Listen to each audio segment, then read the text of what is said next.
The following program was provided by an independent producer solely responsible for its content. The opinions expressed do not necessarily represent the views of this station, its staff, board of directors, or underwriters.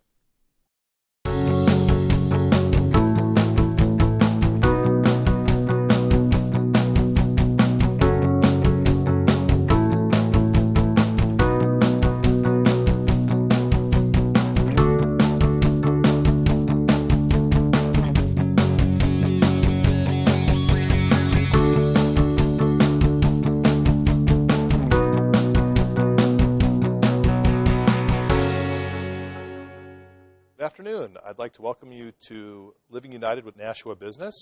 In this television show, we bring in and interview local business owners and business people who are very involved with giving back to their communities in any number of ways, philanthropically, being community involved.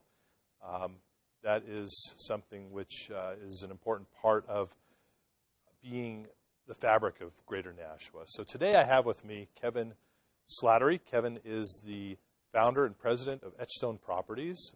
Truth in advertising, I will say that Kevin is also one of my board members and on my executive board. So I'm glad to have you here, Kevin. And why don't we take it away? Sure. Thank you for coming on today. Thank you, Mike. All right. So before we get talking too much about Etchstone Properties or philanthropy or giving back or any of those things, I was hoping we could just talk a little bit about you. Sure. Maybe your personal story. I am not a native Nashuan. I'm always impressed when people are. I grew up in California where nobody is a native anything for more than 5 minutes. So, but you're from Nashua. I am. So maybe you can tell me a little bit about your story. Sure. Well, I was born here in Nashua and raised for a few years over off of Burke Street in the subsidized housing that's operated by the Nashua Housing Authority. Important to mention that my mother grew up in Hudson. My father grew up in the Bronx, New York. My mother moved to New York and met my father, and they started to grow the family. I have two older brothers and an older sister who grew up in the New York, and then a couple of them in New York, and then the Bridgeport, Connecticut area. Okay. Then it was deemed appropriate to see if we could, if they could find their way to where closer to where my mother's other 7 sisters were in the Nashua area. So they found their way and found. Hold on, did you say your mother's 7 sisters? My mother was one of 7 sisters. And they all lived here in the Greater Nashua? They all lived here in the Greater Nashua area. So you have a lot of aunts here. Well, I did. Of course, there's only one left. My mother was the oldest of them. She passed away in 2012. She actually would have been 100 this Friday. So she made it to the good age of 96, and for the most part had pretty good health the whole time. Wow. So they moved here to Nashua. I was born. We lived at 42 Major Drive, where my family has a lot of roots and a lot of good times growing up. We then moved to Lake Street off of Exit 5 in Nashua when I was about 3 years old, and that's where I spent most of my time growing up. So you really have been here your whole life. Went to Nashua High when it was, I guess, what, Elm Street Middle School? Well, I didn't. I actually went to St. Joseph's School. Okay. The church was not too far down the street from where we lived. Okay. So I went to St. Joseph's Elementary School, yeah. And then from there was able to make my way to Bishop Girton. Okay. Very nice. Was sort of a good thing for me because. Our father had passed away in 1959, so the family was fairly young when that took place. My mother was alone. It was unforeseen, his passing. So my mother was alone. She didn't have a car, didn't have a license, so we operated a little bit lean. Yeah.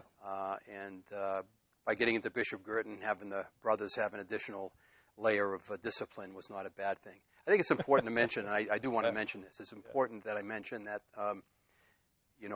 when we had the loss of my father, because my mother was a very strong person, very committed, but I also have still, but had a very important part of my life was my two older brothers and my sister.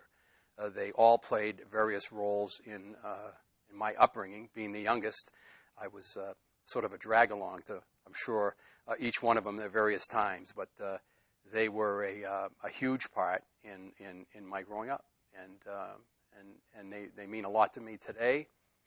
And I learned a lot of things from them. And when you have an important piece of the family that's missing, it's important the others step up, and they did. And I so much appreciate that. Yeah.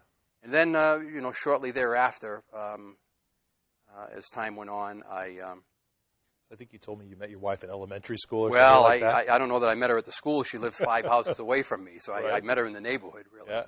And I kind of hung around with her brother. And then as I was getting older, I was going maybe hanging around with her brother, but I was starting to pay a little more attention to her. And so from the time we were 15, we became very good friends. And I was very fortunate to have her at that particular time in my life. And she's been an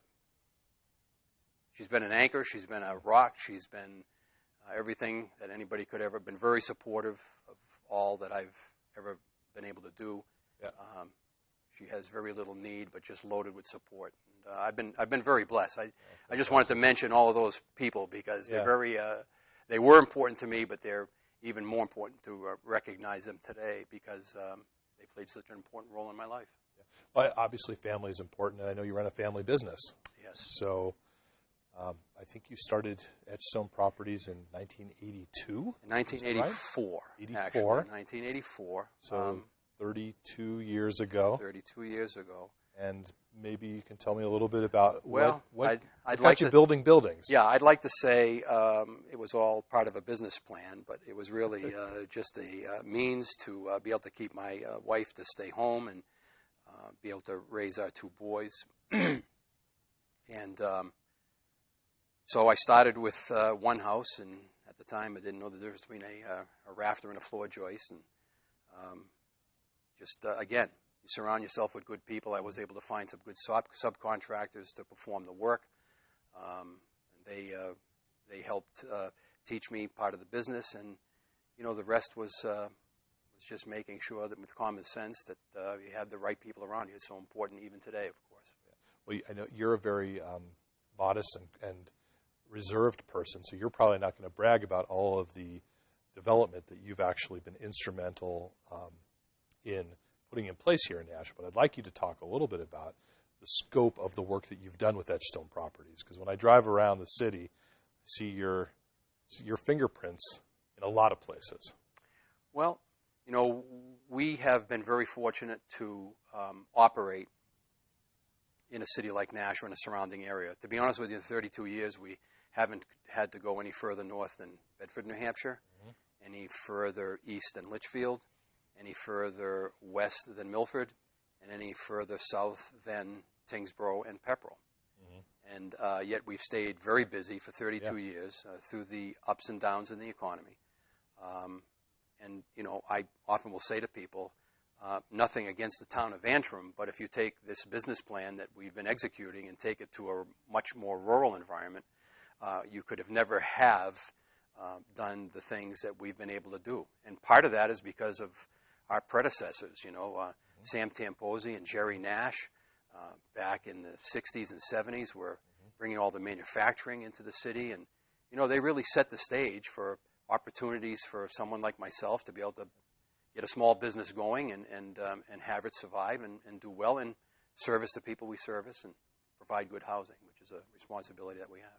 So how many units have you built? Any sense of that over the years? You know, people ask us that from time to time. It's probably getting close to 1,000 when you consider the townhouses and condominium complexes and apartment complexes that we've done. It's probably close to 1,000. And so what are some of your current projects, things that you're working on now? Well, we currently have something very new. In fact, we just had our initial open house on Sunday. Is known as Kirkpatrick Village. It's a small community. It's a conservation subdivision. It's off of Concord Street, up past Greeley Park. small. By the Kirkpatrick's store up there. Correct. Well, at one time, Yeah. the Kirkpatrick family were involved in that store. Okay. They owned all kinds of land in the north end of Nashua. And I was fortunate enough to be able to get involved with a 5.5-acre piece of property and get approved for conservation subdivision. We have 16 very nice lots in a very, very nice location of town. We also have a project that's been very successful known as Monas Farm. That's in South Nashua off Exit 1. That's a 42-lot subdivision, also a conservation subdivision. Was fortunate enough to be able to, I knew Frank Monas, who has passed away actually a week after my mother had passed away in 2012, coincidentally. But the Monas family was kind enough to be able to avail the opportunity for us to get involved in the development of that farm. And it's gone very, very well. I mean, Exit 1 is just a superior location. We'll take a little credit for having all of our people work very hard at what they do, but, you know, location is so important, and it takes good home designs and then execution of building the homes themselves, and that's the credit to all of our subcontractors and our in-house staff. They just do a fabulous job keeping jobs organized, keeping them neat, and producing product that's meeting the standards that we expect, and being very considerate of those home buyers. Well, there is tremendous growth on Exit 1. Yes, although there's not a lot of land left in the city. Yeah. That's always a challenge in this business. We just finished, in fact, we're in the process of renting up a 48-unit apartment building in a 55 and older community known as Hayden Green. That's also up the North Nashua off Concord Street, which the condominium section sold very well. We finished the project with a 48-unit building, which my son was project manager of, and I'm very proud to say that it was his first multifamily building undertaking, and he just did an absolutely fabulous job. Very nice. So, you know, those are the things you know, without having a business plan, but to have the privilege to sit here today, talk to somebody like yourself and be involved with you in community activities, Yeah. but to be able to have family that you can pass this on to and get involved, it's a real pleasure. Well, having owned a family business for about a decade, it is an honor and a pleasure, and I can definitely agree with what you're saying, and that does resonate with me as well. Tell me a little bit about your involvement with some of the local nonprofits. I mean, I understand you've been involved a lot with home health and hospice over the years. Well, and, I'm kind of a late bloomer when it comes to nonprofit and volunteer work. Actually, Mike, I'm not afraid to say it. I was probably in my mid-50s when I woke up and came of age, for lack of a better term.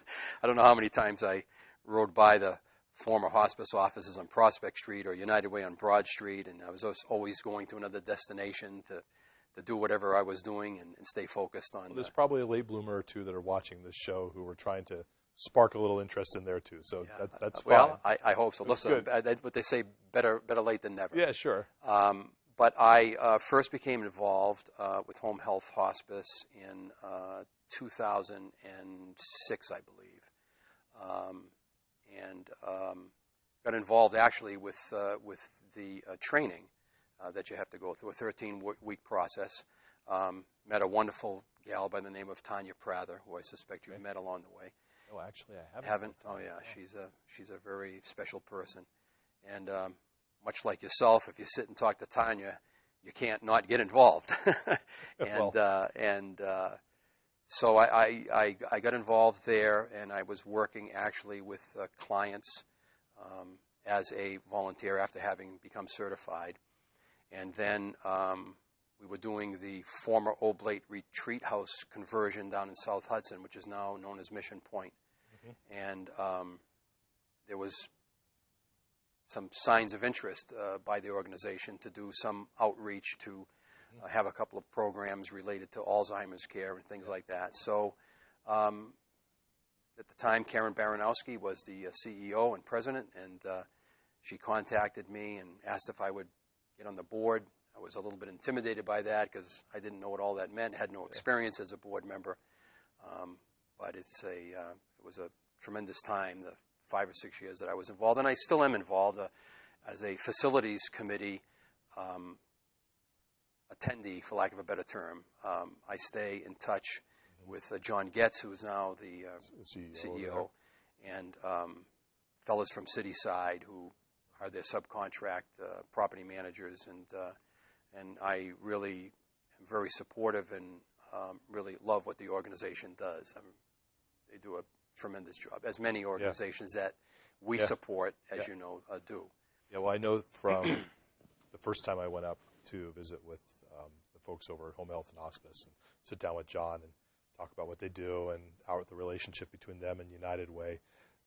I hadn't realized yet that you were involved with them until I walked into their lobby and saw a very large framed picture of Kevin Slattery on the wall. I'm like, well, hold on a second. Kevin, that's my Kevin. What's Kevin doing here? But they think the world of you, and obviously you've done tremendous work in helping them out. Well, I think also next to my picture is a picture of a gentleman by the name of John Callahan. I'm sure you know John is very much involved in nonprofits throughout the area. And John and myself, John did a phenomenal job on the capital campaign to raise the money necessary to acquire that new building and then convert it. And, of course, I'm in the business, so I could play somewhat of a role in helping with the nuts and bolts of the operation. And they sort of over-recognized me for what work that I had done. It was just more from an arm's length. And, again, it's the subcontractors and the people that were doing the work. And John's tremendous effort to do all that he did to get the funds to be able to undertake that. So they were then able to consolidate the Prospect Street office with their Continental Boulevard office, and they're so much more efficient as a result of that, actually. Well, and actually, their board treasurer is the chair of our finance committee, Correct. Peter Challoner. That's so right. A lot of overlaps there between the two organizations. So there is. So you've been involved with United Way for a while now. Yeah, I actually I got a call from the former president at the time, and so that was 2008, right after we had a dedication ceremony for the Day Away program at the Mission Point project. And I got a call from the former president of United Way at that time as I was actually driving home from this event, and said, gee, I'd like to know if you would consider being on our board. And I said, oh boy, I already just was getting used to the board at hospice. And so, I said, sure. I mean, I think I had gotten to a time in my life where I felt it very important to give back to this community. And I think maybe having gone through my time with hospice, and of course, again, now with United Way for this period of time, since 2008, what I've come to learn is you don't have to have all sorts of experience in board work. There's just so many things that can be done. There's so many different tasks that need to be undertaken at and affiliated with United Way or at the various agencies that you don't have to be everything to everybody. You just got to be something to somebody. And there's so many people that need it. Yeah, and that's so true. I think sometimes people don't realize there are so many different ways in which they can participate and give back, whether it's individually doing something or helping to organize something or serving on a board or helping to raise money, or there are a million different ways. What are some of the things you've done with United Way over the years? Well, I know you're currently on the campaign committee. Correct. Which is great. I appreciate that. And you're on our executive board as well. And you're also, knock on wood, the person who I call when something breaks in our building. You help out a lot with that. What are some of the things besides that you've done? Well, as you know, a few years ago, I became along with my son, I became involved with going around and placing signs. Yeah.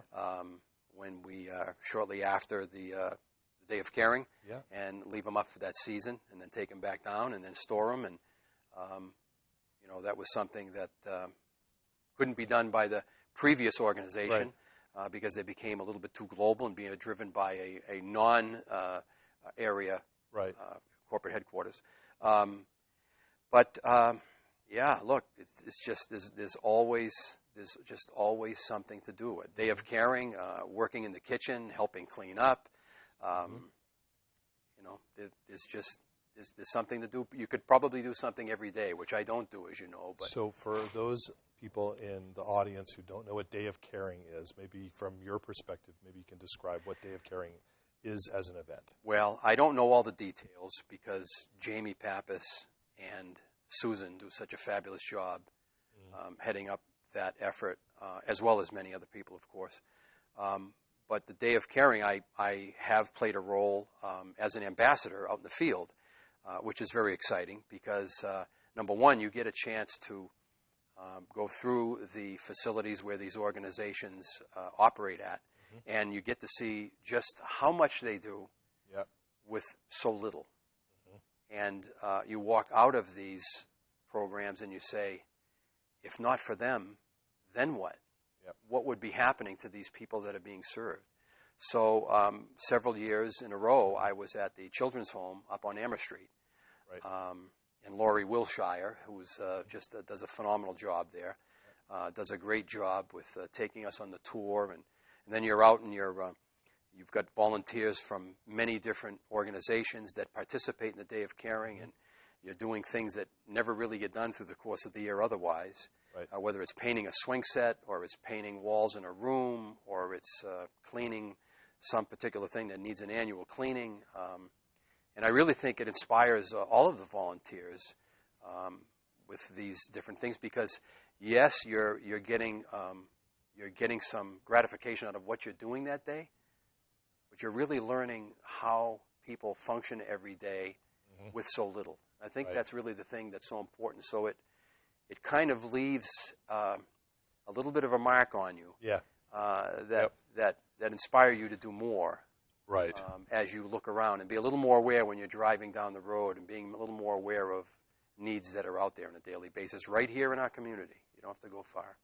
So having one of the things I wanted to ask you about is having been involved with a number of nonprofits and from your perspective as a business owner, what are some of the ways in which you might think of to recommend to other business people where they can get involved? Things that you've seen where there's a need where somebody could really step in and help out, pitch in. Well, I'd like to first say that I think it's very important from our involvement in United Way. We have had an agency representative come and speak. We have a small organization. We're made up of tremendous amount of subcontractors, but we have about 14, 15 direct employees. And you have the ability then to have the agency representative come in with a representative from United Way and speak to how important it is for this agency to get funding through United Way to be able to do the things they do. I remember, I'd like to go to something for a second. Yeah, sure. Diverting your question, if you will. But that's fine. I remember when I first went on the board, got on the board at United Way, I took the opportunity, because it was availed to me, to follow in the path of looking at touring various agencies. And of course now we do that and try to do that somewhat regularly. Because it's really where the rubber meets the road. It is. And I remember going to the early childhood development on All Street that's supported by or operated by Southern New Hampshire Services. And I remember when that used to be an old millwork building. I think it was Lockhead Millwork, actually. And I remember walking into the building, having remembered it in its previous life, and walking in that building and seeing the children that were being accommodated there, which started with maybe 4th, 5th graders, for example. And eventually I made it down these hallways, and the building never seemed so big to me because they were getting so much out of the building. And eventually making it out in the back where there was these small toddlers that were in these small little rocking cradles. And, I walked out of there and said, these parents have the ability. I know they have to have the responsibility that goes along with being able to take advantage of this opportunity. But they have this tremendous privilege of dropping off their children in a safe place so that they can go conduct their work to earn a living, to raise a family.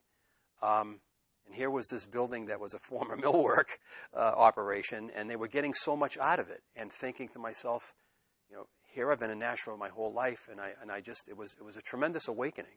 Right. And then each time I go to a new agency that has a cause, it's amazing to me how much is being done and how easy it is to stay focused on your own business and just not take a minute to look off to the side to see these tremendous needs. I think it's important for companies to be able to avail their employees, because I think employees want to know that they're involved with an organization that's supportive of giving back to the community. I also think they want to themselves give back to the community and don't always know how. I kind of use the example of, everybody sees a commercial on Sunday, and it speaks to it pulls at your heartstrings. That you see these different commercials for these different needs, and you see it on a Sunday as you're watching TV. But on Monday, you think if you can't write a check for $100 or $200, there's really no way for you to participate. Well, United Way, which is what I love about the organization, provides for $1 a week the ability through payroll giving to support various agencies that have the greatest needs as a result of our community assessment process. And I think it's important for employees to be able to partake in these opportunities, because they don't need to write a big check, yet they can feel a part of something that they can see is making a difference in the area.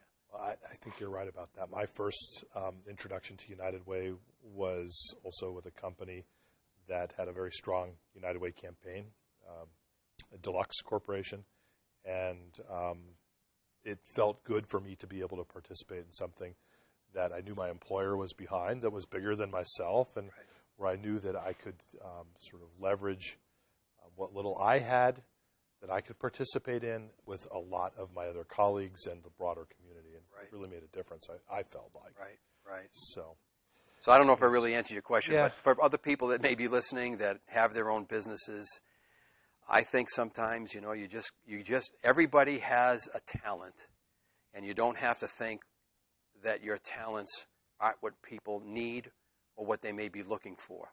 I mean, look, you know as well as I do, Mike, there are things that I sometimes do that are very fundamental, rudimentary, basic things, but they're critical to the call of duty at that time. Well, especially critical when you have somebody like myself who's so not handy. Well, I would say that. It's particularly helpful, but no, Kevin, the work you do is unbelievable at United Way, and I know at Home Health and Hospice is greatly appreciated as well. And hey, we're just about out of time, but I did bring you a gift for being on our show, which I wanted to. You might already have one of these. I don't know. Have one, but I love them. So here's a water bottle for you. Thank you, Mike. You can never have too many water bottles. Never can have too many. You can never have too many United Love Way the Live t-shirts. United. You love it. Love it. I have several already. Thank you so much for Mike, being thank on you our for everything show. you do. It's important that people know how much you do. Well, and I'm here because of you, because I can't refuse you. I can't say no. Thank you. So we've been talking today with Kevin Slattery, who's the founder and owner and president of Etchstone Properties. Etchstone Properties does a tremendous job giving back to our community. Kevin is on the board of United Way and has been on the board of Home Health and Hospice, is involved with the city as well, and has worked in workforce housing, and the list goes on and on. He'll never tell you about the list because he's very humble about that, but he deserves recognition, his company as well, for all they do in our community to give back. So thank you very much, and we'll talk again soon. Thank you, Michael. All right. Appreciate it.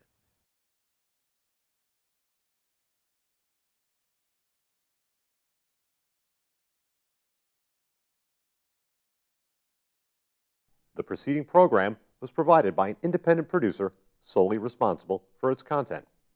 The opinions expressed do not necessarily represent the views of this station, its staff, board of directors, or underwriters.